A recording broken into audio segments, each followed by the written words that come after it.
카카오 자체는 항상 국내로 내수 시장을 점유하고 있기 때문에 확장성 면에서 약간 고평가되어 있다. 로봇의 저는 핵심 기술은 AI 기술이라고 생각을 하거든요. 암호화폐 자체에 투자라는 게 아니라 그 원천 기술인 이 블록체인으로 이제 확장해 볼 수 있는 기술들은 무엇이 있는지, 테크들이 어디에 투자하고 있는지 먼저 이제 잘 찾아보면 거기서 기회가 항상 많아요. 제가 만약 집중해야 되는 시기라고 하면 네, 오늘 모신 분은 개장 전 아직 켜지지 않은 모니터 앞에서 책의 저자로 지난번 우리 815 모니터에 초대했던 분이죠. 전업 투자자이시고 30만 원 가지고 지난 12년간 40억으로 불리신 슈퍼개미라고 표현해도 되겠죠? 네, 전업 투자자 동깡님 모셨습니다. 안녕하세요. 네, 안녕하세요. 네, 전에 우리 출연했을 때 우리 그 가족분들이 너무 좋아해가지고 정말요? 미남 총각 나왔다고 이모님들이 너무 좋아했어. 우리 이모도 거기 있어요. 맞아. 우리 동깡님 이모님도 네. 그 일하실 때 우리 네. 815 모니터를 켜놓고 일하신다고. 맞아요. 저희 네. 이모 두 분이 있는데 맨날 일하실 때 항상 이제 파이로 모니터를 틀어놓고 이야기를 저한테도 가끔씩 경제 이야기를 많이 하세요. 그래서 이모가 이제 이야기를 나누면 나눌수록 해박한데? 뭐 이런 생각이 들어요. 그러면 주식을 이모가 진짜 열심히 하나라고 하면 또 그렇진 않거든요. 근데 이제 이걸 계속 들으면서 일하시니까 경제에 대한 이해 그리고 조금 이게 내 일상이랑도 많이 알아야 되는구나라고 이제 경험을 하고 그러신 것 같아요.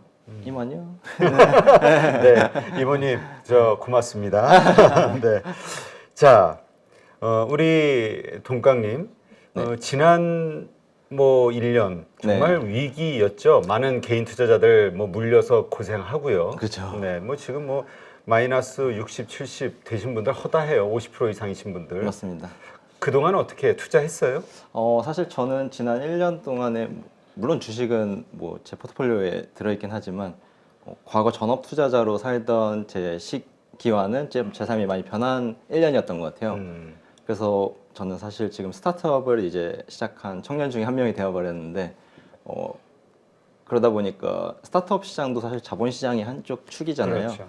그러다 보니까 사실 뗄래야 뗄 수 없는 그래서 관심을 멀리 할래야 할 수 없는 좀 그런 상황이었고 시장에는 제가 만약 이전 직업이었던 전업 투자자로 살았다 그러면 저는 원래 변동성을 거래하는 트레이더였기 때문에 저한테는 아마 기회였을 거라고 생각은 들지만 이제 회사를 운영하는 입장에서는 굉장히 많은 좀 위기와 기회가 공존했던 시기였고 일반 개인 투자자분들한테는 조금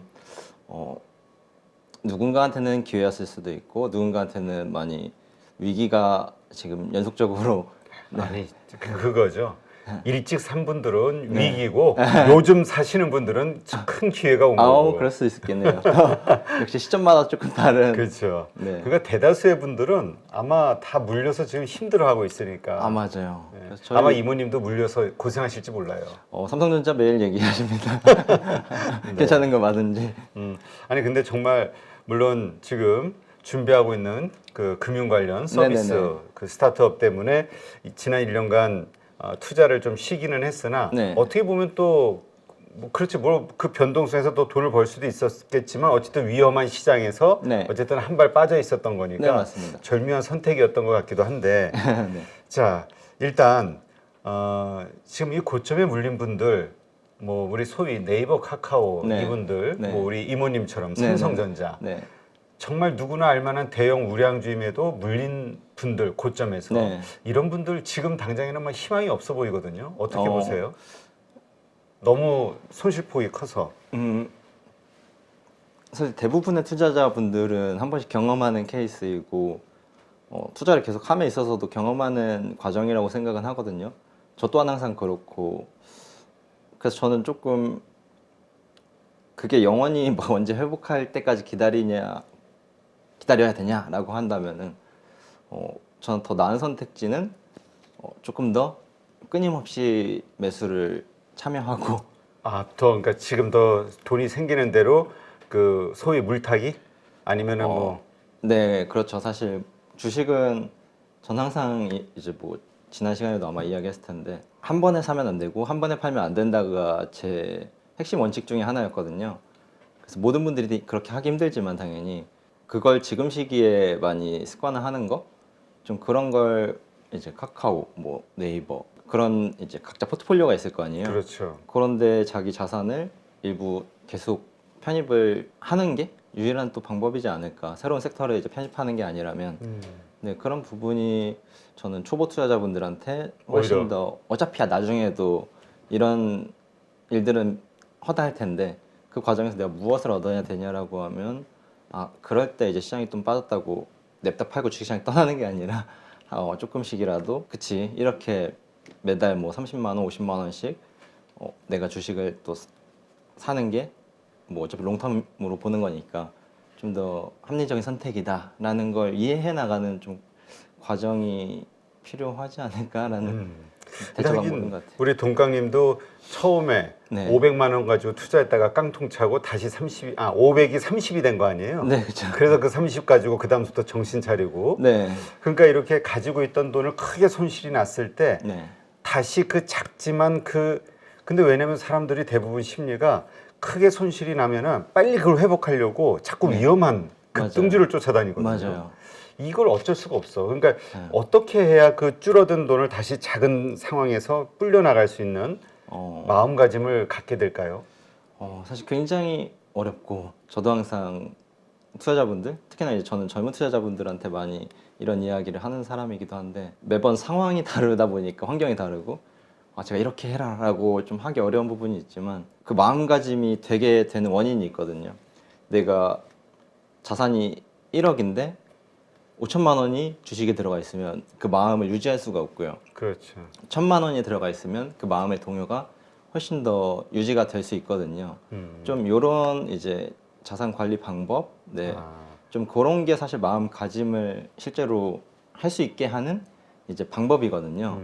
근데 그런 방법론이 없으면 실제로 사람의 마음은 그렇게 움직이기 힘들잖아요. 그러니까 뭐 급한 돈 갖다 넣거나 아니면 네. 막 빌려와서 맞아요. 우리 뭐 비투하신 분들이 이번에 특히 맞아요. 큰 코 다치셨는데. 네, 연에 한 7%, 8%의 뭐 이자율을 뭐 지급해야 되면서 그걸로 수익을 내려고 하면 조급해질 수밖에 없는 좀 그런 상황들을 이제 만들지 않는 것 자체가 좀 마음을 편안하게 할 수 있는 방법이 아닐까. 물론 쉽지 않지만요.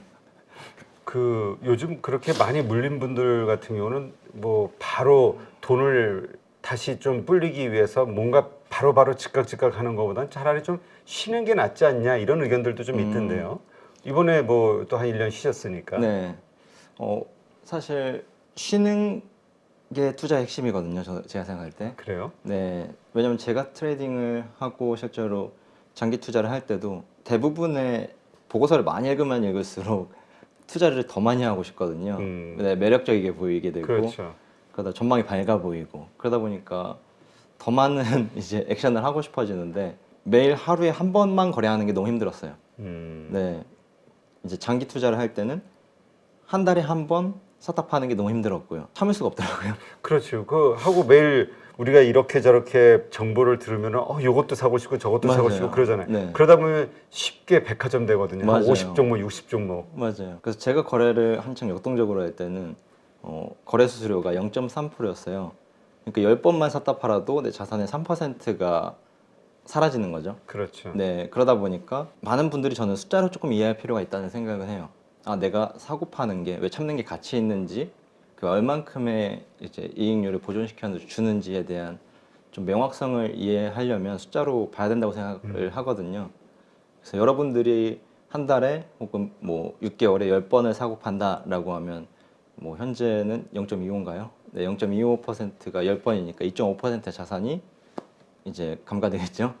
네, 좀 그런 식으로 여러분들이 이해를 하신다 그러면 내가 애매하게 사고 파는 이 행위가 10번만 반복되면 2.5%, 네, 20번이면 5%. 그러니까 그런 식으로 따지면 물론 이제 뭐 거래 수수료 안 받는 뭐 증권사도 있다는 뉴스를 본 것 같은데 네. 사실 저도 하면서 수수료가 얼마인지 모르겠네. 근데 맞아요. 문제는 증권사들이 돈 버는 게 돈 빌려주고 신용 맞아요. 쓰게 하고 거기서 나가는 이자 많이 들어요. 그거 가지고 하시는 분들 같은 경우는 더 훨씬 수익을 더 내기가 쉽지 않을 것 같아요. 맞아요. 그 레버리지를 쓴다는 거는 여러분들이 아마 보시면은 깜짝 놀랄 텐데 주요 증권사들을 포함해서 대부분의 증권사는 신용이자가 제가 업데이트가 된 지는 좀 됐지만 그때 당시에도 대략 8% 이상이었거든요. 네, 그러니까 굉장히 큰 거죠. 그렇죠. 네, 대부분은 그때 아마 지금 10%가 좀 넘을 수도 있는데 그렇죠. 10%의 이자를 내고 내가 이 포지션을 유지한다는 건 굉장히 위험한 행위고요. 그래서 저는 조금 그런 부분들은 조심스러워야 된다고 생각은 하고요. 그리고 증권사 대부분의 수수료보다도 실제로 한국에는 거래세라는 게 있기 때문에 네, 그 거래세라는 걸 여러분들이 아실 필요가 있다. 증권사 수수료가 무료라고 해서 내가 0.25%를 안 내는 건 아니다라고 좀 정확한 이제 정보를 이해하실 필요는 있다라는 네, 생각을 공유드리고요. 일단 뭐 사고 팔 때마다 일단 돈은 빠져나간다. 네. 우리 돈을 깎인다. 네. 그만큼 또 돈 벌면은 좋은데 네. 근데 또 어쨌건 돈을 버는 분보다는 손절이 됐든 뭐 네. 손실 나는 네. 분들이 훨씬 더 많으니까. 네, 맞습니다. 그러니까 더 크겠죠. 네, 훨씬 많죠. 자, 그래서 이제 우리 동강님한테 이제 질문하고 싶은 게 네. 바로 이러한 분들 그런 경험을 겪어봤으니까. 네. 근데 뭐 아까 장기 투자 얘기하셨잖아요. 네. 네이버나 카카오, 삼성전자 지금의 밸류에이션 가지고 네. 충분히 그 장기 투자할 만한 주식이다, 가치가 있다 이렇게 보세요. 과거에도 카카오 자체는 항상 국내로 내수 시장을 점유하고 있기 때문에 확장성 면에서 약간 고평가되어 있다라는, 그리고 규제 산업의 영역에 들어갈 수 있다라는 의견 때문에 편입은 굉장히 이제 보류했었거든요. 근데 네이버 같은 경우에는 사실 글로벌로 확장할 수 있는 스케일이 나오고요. 이제 웹툰이라는 이제 비즈니스 모델도 굉장히 콘텐츠 산업의 지금 시점에서 유의미한 이제 시점이라고 보여지고, 그리고 삼성전자 같은 경우는 사실 어떻게 해석하느냐에 따라서 조금 다른 것 같아요. 사실 삼성전자가 코스피에 미치는 영향을 보면은 대략 30% 이상이 그렇지. 되는데, 요거는 사실 국가 산업이라고 표현해도 될 정도로 대만의 TSMC랑 조금 맞물려서 해석해야 되는 부분이 굉장히 많고요. 그러다 보니까 좀 정치적인 이해관계, 좀 글로벌적인 매크로 환경을 고려해야 되다 보니까 단순히 반도체 이슈만으로 해석하기에는 조금 어려운 부분이 있고요. 카카오 같은 주식은 사실 저는 조금 과거에도 조심스러웠어요. 네, 왜냐면 이번에도 얼마 전에 데이터 센터에 이제 화재가 나서 이슈가 됐었잖아요. 그렇죠. 네, 기업 하나가 데이터 센터에 불이 나서 이제 국민들의 생활에 이제 불편함을 주다가 영향이 미치는 크기가 너무 크다는 건, 이건 보통 신흥국에서 일어나는 비즈니스 이제 산업 효과거든요. 보통 미국이나 뭐 유럽 같은 경우에는 이런 하나의 기업이 이런 플랫폼을 전체를 점유하게끔 하는 경쟁 구조를 사실 법으로 금지하고 있고요. 예를 들면 필리핀이나 뭐 태국 이런 이제 신흥국 같은 형태에서나 뭐 하나의 서비스가 이런 뱅킹 서비스, 그리고 우리 생활 전반에 관여하는 서비스를 이렇게 독점하게 유지하는 이 비즈니스 특성이 있는데, 한국은 사실 조금 창피해야 되는 부분이 있죠. 네, 지금 경제 규모에 비해서 카카오라는 하나의 기업이 이제 우리 삶 전체의 성장을 조금 아쉽게 만드는 부분이 어쩔 수 없이 있었지만, 네, 그런 면에서 저는 투자 의견을 항상 트레이딩으로 하기엔 저는 굉장히 좋은 사실 주식이었을 텐데, 글로벌로 전체를 보고 요 카카오를 해석한다 그러면 좀 아쉬운 부분이 저는 있다라는 생각. 네. 알겠습니다. 자, 하여튼 그러한 주식, 그러니까 네이버 같은 경우는 좀 장기 투자로 가져갈 만하지만 카카오는 좀 부정적으로 보시는 걸로 이해를 하면 되겠죠? 네, 카카오도 사실 뱅크냐 페이냐 뭐 게임이냐 그치. 이렇게 해석하면 끝이 없지만, 저는 개인적으로는 네이버의 전망을 조금 더 좋게 본다. 네, 좋지 않을까, 건강한 기업이지 않을까라고 생각은 합니다. 자, 그러면 지금 우리가 지금 주식을 해야 될 때인가? 내가 아무리 실력이 있다 해도 시장이 할 네. 때이냐 안 할 때이냐에 네. 따라 달라지잖아요. 네, 맞아요. 지금은 어떻게 봐요? 할 때라고 봐요? 아니면 조금 더 쉬어야 될 때라고, 위험성이 더 높을 때라고 봐요? 보통 이런 시기에는 어떻게 의사결정을 하냐라고 하면, 주식시장은 항상 금리가 오르기 전에 이제 선반영해서 뭐 떨어지는 경우가 실제로 많이 있고요. 그리고 금리가 내리기 전에 미리 반영해서 오르는 경우가 실제로 있거든요. 그러다 보니까 현재는 지금 오르고 있는 시점이잖아요. 전체적으로 유동성을 회수하는 시점이기 때문에 제가 만약 집중해야 되는 시기라고 하면 금리를 동결하는 시점이 계속 반복될 때예요. 네, 그래서 금리 인상이 지금 연속적으로 일어나는 시점에서 이제 연준이든 뭐 한국은행이든 금리를 우리는 이제 동결하겠습니다. 라는 이제 스탠스가 3개월 내지 6개월 혹은 1년 정도 뭐 지속된다. 그러면 갈수록 금리를 내릴 수 있는 가능성이 더 높아지거든요. 그러면 그때부터는 미리 준비해야 되는 거죠. 네. 무엇을 살 것인가? 네. 그러면 금리가 떨어지는 시점에서는 시장은 이미 올랐거나 혹은 기회가 이미 지나갔거나 그런 시점이 많아요. 왜냐하면 시장에는 항상 더 똑똑한 사람, 더 스마트한 머니들이 선제적으로 움직이는 시장이기 때문에 네. 그런 부분에서는 지금 막 금리가 오르고 있는 이 시점 누군가한테는 벌써 들어간다라고도 할 수 있지만 동결의 시점이 다가오면 조금 더 준비를 해볼 필요는 있다. 금리라는 건 항상 오르고 내리는 관계에 있기 때문에 다시 유동성을 풀 때를 대비해서 공부를 많이 해두는 게 좋죠. 자, 그렇다면 지금은 거의 그 금리 인상을 멈추는 그 시점이 사실은 제일 좋은 네. 그 투자의 기회다라고 네. 보는 거고요. 네. 그리고 지금 생각하시는 분들은 선반영 되지 않냐, 그러니까 곧 스톱할 만한 시기니까 지금서부터 한다, 뭐 이런 의견도 네. 있는데, 근데 이제 핵심은 결국 인플레이션이잖아요. 네, 맞습니다. 인플레이션 때문에 금리가 올라가고 또 인플레이션이 꺾이면 금리 인상이 좀 멈출까에 대한 네. 기대가 생기는 거니까, 인플레이션이 네. 이렇게 화두가 되고 있음에도 불구하고 우리가 투자자로서 어떻게 봐야 되죠? 사실 인플레이션 하나 때문에 시장이 오르고 내린다기보다는 투자를 우리가 잘하기 위해서는 인플레이션을 조금 정확하게 이해할 필요가 있어요. 이거는 저도 개인적으로 투자를 떠나서 많은 분들한테, 특히 젊은 친구들 그리고 연세가 있으신 분들한테 필요한 개념이라고 생각하는데, 조금 이해하기 쉽게 제가 예시를 들어보면, 예를 들어서 제가 간단하게 사용하는 이제 법칙 중에 이제 7이 법칙이라고 있거든요. 그러면 우리가 2%의 예금을 이제 뭐 투자 수익률을 보장하는 이제 통장에 500만 원을 가지고 1000만 원이 되는데 얼마나 걸리겠느냐라고 할 때 72라는 숫자에 수익률 2%를 나누면 36년이 걸리거든요. 그러면 투자 수익률 3%면은 대략 24년, 그리고 4%면 18% 이제 18년 정도가 이제 2배가 되는 기간이에요. 그러면 우리가 투자 수익률을 인플레이션 이제 물가 상승률로 이제 전환을 해보면 지금 현재 7%, 8%잖아요. 10년 7% 이게 10년 유지된다 그러면 7.2년 뒤에는 지금 물가의 2배가 되는 거죠. 네, 그럼 우리가 물가가 얼만큼 7% 오르는 게 위험한 건지, 내 돈이 얼마나 시장 통장에 잠겨 있으면 위험한 건지 명확하게 인플레이션이 좀 와닿는 숫자거든요. 근데 그게 안 되면 일단 인플레이션을 굉장히 우습게 여기기도 하고요. 네, 7%, 8% 그런 숫자구나. 굉장히 물가가 엄청나게 오르겠다. 근데 자산을 어떻게 방어하지? 좀 이런 기본적인 저는 개념의 인식 개선이 먼저 되어야, 그런 상황이니까 내가 더 공격적인 투자를 해야겠다, 혹은 더 보수적인 투자를 해야겠다, 좀 이런 알아야 된다고 생각은 하는데 쉽진 않죠.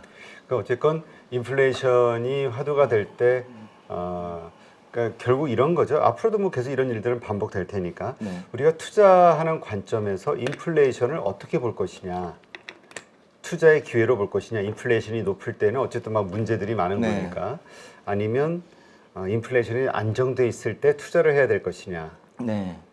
그래서 인플레이션이 안정화되는 시점 이거랑 저는 사실 투자랑 굉장히 엮기 좀 어려운 부분, 뭐 제가 좀 항상 그렇게 복잡하게 생각해서 그럴지 모르겠는데, 사실 인플레에 영향을 주는 요소는 너무나 많기 때문에 그렇지.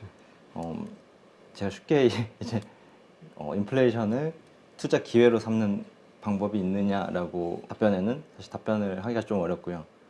다만 인플레이션이라는 걸 조금, 인플레이션을 이해해야 된다. 네, 인플레이션이라는 걸 이렇게 우리가 삶에 투영해봤을 때 굉장히 위험하다는 걸 인지하고 내 자산을 어떻게 관리할 것인지가 생각을 먼저 하는 게 우선이라고 생각은 해요. 그게 진짜 투자의 이제 기회로 이용하는 방법? 하긴 인플레이션을 그냥 방치하고 있으면 돈의 가치는 점점 떨어지는 거니까 네, 맞습니다. 어떤 식으로인가 투자해서 불려야 되는 거죠. 그 네, 이상으로. 맞아요.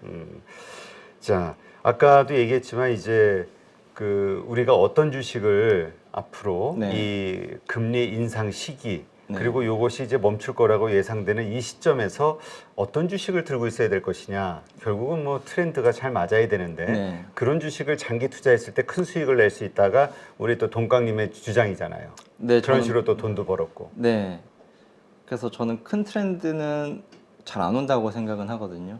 제가 큰 트렌드를 경험한 사례는 사실 전기차 시장 때 예를 들면은 그 배터리 안에 들어가는 양극재 회사를 제가 투자했던 적이 있는데 그때 당시에 제가 조사했던 내용은 이 리튬 배터리의 기본적인 소재에 대한 공부가 우선되었었고요. 뭐 리튬, 코발트, 망간 뭐 이런 기본적인 소재를 가지고 어떤 회사들이 있는지에 대한 굉장히 깊은 수준의 이해도를 리서치를 먼저 했었고 그 다음 투자를 이제 하게 된 이유는 유럽에서 35년까지 이 휘발유차, 경유차들을 금지할 법안을 통과시켰다. 그러면 이제 이건 큰 트렌드가 확정된 거거든요. 그래서 제가 그때 당시에 16년도, 15년도 말부터 그렇게 투자를 막 공격적으로 들어가기 시작했는데 그런 트렌드를 다시 맞이하기엔 굉장히 별로 없거든요. 지금은 네, 물론 지금도 계속 존재하겠지만 그때 당시에 제가 요런 뭔가 자동차의 에너지의 변환? 이건 되게 자주 오는 일이 아니잖아요. 그렇죠. 네, 그래서 지금 시대에는 저는 좀 그런 트렌드가 있느냐라고 하면 분명히 있을 건데 네, 그거는 되게 추상적인 부분이고 우리가 현재 받아들이기 어려운 개념일 수가 있다. 그때 당시에도 그랬기 때문에.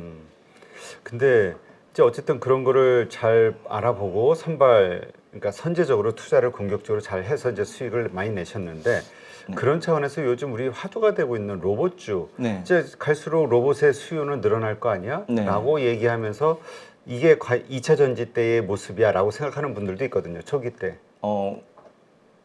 어떻게 보세요? 로봇주 섹터는? 저도 로봇에 대한 이해도가 많지는 않은데 아마 배터리에 조금 더 혁신적인 부분들이 이제 비용이나 그런 부분들이 낮춰줘야 되는 부분들이 있지 않을까라고 1차적으로 생각은 들고요. 그리고 로봇의 저는 핵심 기술은 AI 기술이라고 생각을 하거든요. 즉 얼마 전에 테슬라가 그 로봇 관련 이제 시범을 보인 적이 있는데 누군가는 이게 무슨 뭐 대단한 거냐. 그치, 로봇을 구축하고 나왔죠. 그렇지만 되게 단편적인 액션에서 사람을 대체할 수 있는 것 수준까지 아주 저비용으로 대략 2천만 원인가요? 30만 원인가요? 그 정도에서 나온 것 같은데 그러기 위해서는 배터리 뭐 소재, 원가, 그런 마진의 개선 그리고 핵심적으로 그 액션에 오차가 없게끔 할 수 있는 이제 AI 기술들 사실 그런 것들이 종합적으로 되어서 로봇이라는 산업에 저는 뭐 가능성이 보인다고 생각하거든요. 네. 근데 다만 현대차 같은 경우도 보선 다이내믹스를 이제 일전에 미국에서 샀는데 그런 소프트웨어적인 기술이 사실 보조가 안 되고 있다 보니까 현재 많이 이제 가치에 비해서 이용을 못 하고 있죠. 그 강아지 막 이렇게 뛰어다니는 거 있잖아요. 그러다 보니까 저는 로봇 기술을 미래에는 당연히 이런 것들이 많이 활용이 올 텐데 그 안에 무엇으로 이루어져 있는지 이제 아까 우리가 이야기했듯이 전기차 배터리 그 배터리 안에서 한 파트 이제 그런 회사를 투자하는 게 저는 지금 트렌드에 맞는 거라고 생각은 합니다. 그 핵심이 어딜 거라고 봐요? 저는 로봇이라고 한다 그러면 아마 배터리랑 AI 쪽이 아닐까라고 배터리랑 AI. 네. 알겠습니다. 그거 외에 직접 요런 트렌드 어차피 이제 또 투자는 계속 하시니까 그 뭐 좀 따로 생각해 두고 있는 섹터가 있을까요? 큰 트렌드에서는 블록체인 기술에 대한 이제 뭐 어떻게 이제 연속적으로 파장이 일어날지 모르겠지만 블록체인 안에서 암호화폐라는 개념이 탄생했고 이제 NFT라는 개념이 탄생했고 그걸 잘 이용하기 위해서 이제 뭐 메타버스라는 좀 개념이 탄생했는데 그만큼 블록체인 기술로서 상상해 볼 수 있는 이제 영역에 굉장히 커버리지가 크다고 생각을 하거든요. 그러다 보니까 한국은행 그리고 이제 미국 전방의 은행들이 지금 결국 암호화폐를 좀 다른 개념으로 통과시키고 있는 걸로 보여지거든요. 그러다 보니까 암호화폐 자체에 투자라는 게 아니라 그 원천 기술인 블록체인으로 이제 확장해 볼 수 있는 기술들은 무엇이 있는지, 좀 그 트렌드가 앞으로 있을 수 있는 부분이 무엇이 있는지가 지금 시점에서는 저는 큰 트렌드의 초입에 있지 않을까. 웹3 막 이런 얘기 많이 하잖아요. 그렇죠. 암호화폐가 아니라 그 기술에 사용되는 이 블록체인, 이 기술, 이것이 어떤 식으로 확장되고 거기에 수혜가 어디가 될까? 네, 그런 개념으로 접근하시는 게 훨씬 저는 투자를 제대로 잘 이제 할 수 있는 부분이지 않을까 생각은 하고 있습니다. 네, 알겠습니다. 사라는 말은 아닙니다. 그렇죠. 근데 그런 섹터나 그런 주식이 뭐가 있어요? 근데? 사실 대부분 빅테크 기업들이 그걸 이미 하고 있는 경우가 많고요. 그죠, 미국의 빅테크 기업들. 네, 뭐 애플 같은 경우, 뭐 이제 페이스북 같은 경우 메타라고 불리죠. 이미 장갑이라던가 이런 글라스 AR 뭐 이런 거 VR 그런 막 오큘러스나 그런 회사들 막 인수하고 있거든요. 그만큼 빅테크들이 굉장히 많이 투자하고 있고 개발하고 있는 부분들이 그쪽에서 이루어지고 있으니까 아마 빅테크들이 어디에 투자하고 있는지 먼저 이제 잘 찾아보면 거기서 기회가 항상 많아요. 네, 알겠습니다. 자, 아까도 얘기했지만 어쨌든 500을 30만 원으로 줄였다가 다시 이제 45로 불리셨는데 어쨌든 지금 많은 분들이 돈을 벌고 싶어서 투자를 하잖아요.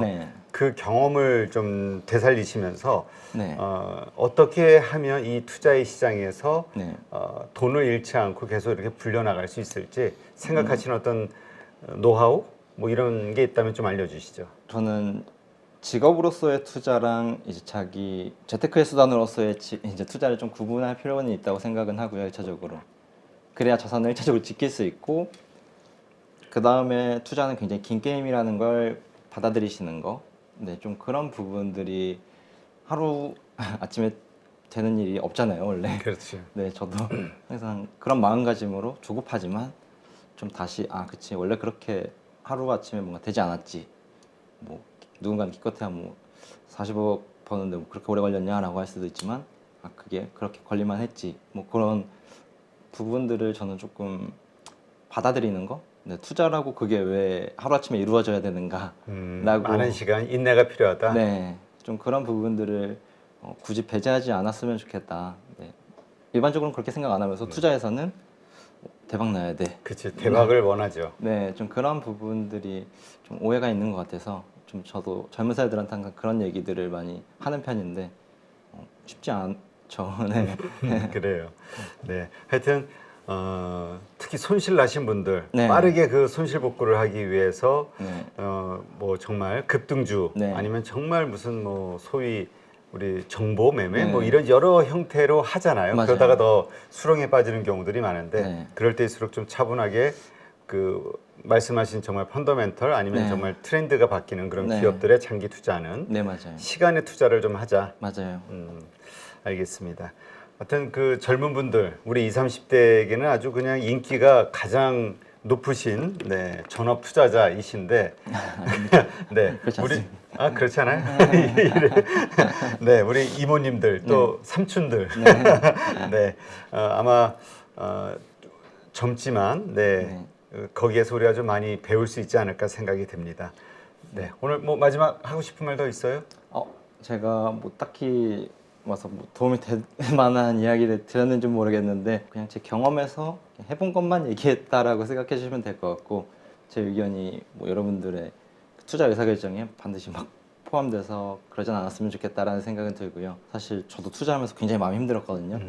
그래서 너무 막 공격적으로 하지 않으셨으면 솔직히 좋겠고 아무래도 저보다 연배가 많으신 분들이 이제 구독자분들이 많으시니까 저는 조금 살살 했으면 좋겠다 정도.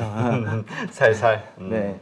알겠습니다. 그러니까 좀 너무 위험한 주식은 하지 말자. 왜냐하면 지금 이렇게 급등한 주식들 그렇지 않아도 뭐 리튬이니 뭐 여러 가지 관련된 거 있잖아요. 우리 전에 메타버스도 좀 그랬지만 거기에서 좀 빠지니까 거기에 들어갈까 뭐 이런 생각하시는 분들 있는데 하여튼 위험한 거는 좀 피하자. 네, 제발 조심을 하는 게 훨씬 가만히 있으면 우리는 지키기라도 할 수 있으니까 네, 조금. 알겠습니다.